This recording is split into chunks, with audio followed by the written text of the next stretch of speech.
anak-anak yang terkasih, selamat pagi. Bagaimana keadaan kalian?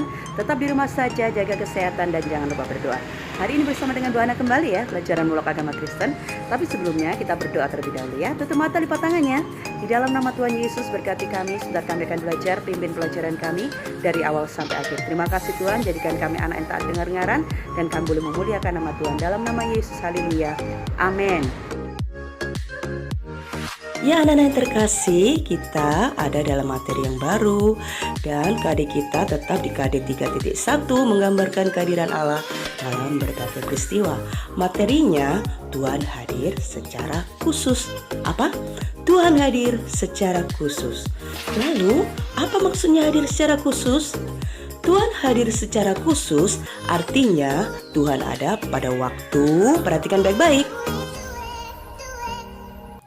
Ya, satu, pada waktu 2 atau 3 orang berkumpul dan suka membicarakan dia, suka ngobrolin dia. Perhatikan baik-baik ya. Dalam Matius pasal 18 ayat 20, sebab di mana 2-3 orang berkumpul dalam namaku, di situ aku ada di tengah-tengah mereka. Saat kita mendengarkan firman, saat kita sharing, saat kita ibadah, semua yang kita lakukan saat kita berbicara tentang dia, ngobrolin Tuhan, maka Tuhan ada di tengah-tengah kita. Amin anak-anak. Yang kedua, anak-anak yang terkasih, Tuhan hadir secara khusus pada waktu ada pujian untuk dia. Satu pujian yang menjadi korban persembahan yang berbau harum di hadapannya. Mazmur 22 ayat 4, padahal engkaulah yang kudus, yang bersemayam di atas puji-pujian orang Israel. Anak-anak, saat kita memuji Tuhan, Tuhan bersemayam di atas puji-pujian kita. Tuhan ada di tengah-tengah pujian kita, oleh sebab itu pujilah dia dengan segenap hatimu. Dan yang ketiga, Tuhan hadir secara khusus di tengah-tengah umatnya. Apakah kita umatnya? Iya, kita adalah umatnya. Firman Tuhan menuliskan 1 Korintus 3 ayat 16, tidak tahukah kamu bahwa kamu adalah bait Allah dan bahwa roh Allah diam di dalam kamu. Tuhan ada di dalam kehidupan kita sebagai umat Tuhan. Bersyukur kepada Tuhan sebab Tuhan ada dalam kehidupan kita. Kalau kalian umat Tuhan, maka Tuhan akan ada dalam kehidupan kalian. Amin anak-anak yang terkasih. Ya, sekarang Bu Hana mengajak kalian memperhatikan satu cerita tentang 2 orang perjalanan ke Emmaus, di mana Tuhan juga ada di tengah-tengah mereka saat mereka mulai berbicara tentang dia. Pada hari itu juga 2 orang dari murid-murid Yesus pergi ke sebuah kampung bernama Emmaus yang terletak kira-kira 7 mil jauhnya dari Yerusalem. Dan mereka bercakap-cakap tentang segala sesuatu yang telah terjadi. Ketika mereka sedang bercakap-cakap dan bertukar pikiran, datanglah Yesus sendiri mendekati mereka, lalu berjalan bersama-sama dengan mereka. Tetapi ada sesuatu yang menghalangi mata mereka, sehingga mereka tidak dapat mengenal Dia. Yesus berkata kepada mereka, apakah yang kamu percakapkan sementara kamu berjalan? Seorang dari mereka, namanya Kleopas, menjawabnya, adakah engkau satu-satunya orang asing di Yerusalem yang tidak tahu apa yang terjadi di situ pada hari-hari belakangan ini? Katanya kepada mereka. Apakah itu? Jawab mereka, apa yang terjadi dengan Yesus, orang Nazaret? Dia adalah seorang nabi yang berkuasa dalam pekerjaan dan perkataan di hadapan Allah dan di depan seluruh bangsa kami.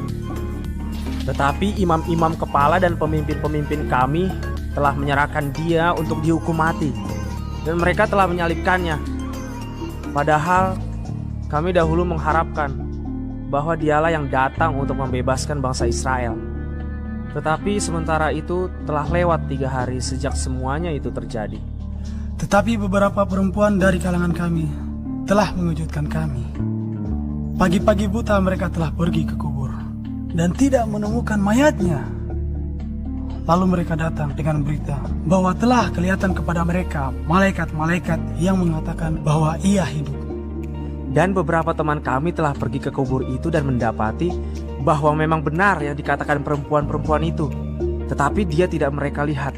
lalu ia berkata kepada mereka, Hai kamu orang bodoh, betapa lambannya hatimu, sehingga kamu tidak percaya segala sesuatu yang telah dikatakan para nabi. Bukankah Mesias harus menderita semuanya itu untuk masuk ke dalam kemuliaannya? Lalu ia menjelaskan kepada mereka apa yang tertulis tentang dia dalam seluruh kitab suci. Mereka mendekati kampung yang mereka tuju, lalu ia berbuat seolah-olah hendak meneruskan perjalanannya. Tetapi mereka sangat mendesaknya. Katanya, Tinggallah bersama-sama dengan kami, sebab hari telah menjelang malam dan matahari hampir terbenam. lalu masuklah ia untuk tinggal bersama-sama dengan mereka. Waktu ia duduk makan dengan mereka, ia mengambil roti, mengucap berkat, lalu memecah-mecahkannya dan memberikannya kepada mereka. Ketika itu terbukalah mata mereka dan mereka pun mengenal dia, tetapi ia lenyap dari tengah-tengah mereka. Lalu bangunlah mereka dan terus kembali ke Yerusalem. Di situ mereka mendapati ke-11 murid itu. Mereka sedang berkumpul bersama-sama dengan teman-teman mereka. Kata mereka itu, Sesungguhnya Tuhan telah bangkit dan telah menampakkan diri kepada Simon. lalu kedua orang itu pun menceritakan apa yang terjadi di tengah jalan dan bagaimana mereka mengenal dia pada waktu ia memecah-mecahkan roti.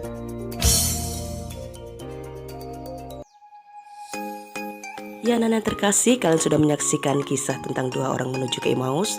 Sekarang ada pertanyaan, apakah kalian juga ingin Tuhan selalu hadir dalam hidup kalian? Jika kalian ingin, yang pertama suka ngomongin dia ya. Yang kedua suka muji Tuhan dan jadilah anak Tuhan yang sungguh-sungguh. Amin. Ya anak-anak yang terkasih, inilah materi singkat yang kita pelajari hari ini. Dan tugas untuk kalian, pilihlah salah satu ayat yang memberkati kalian dan hafalkan ya. Sampai ketemu di lain kesempatan, Tuhan Yesus memberkati. Amin.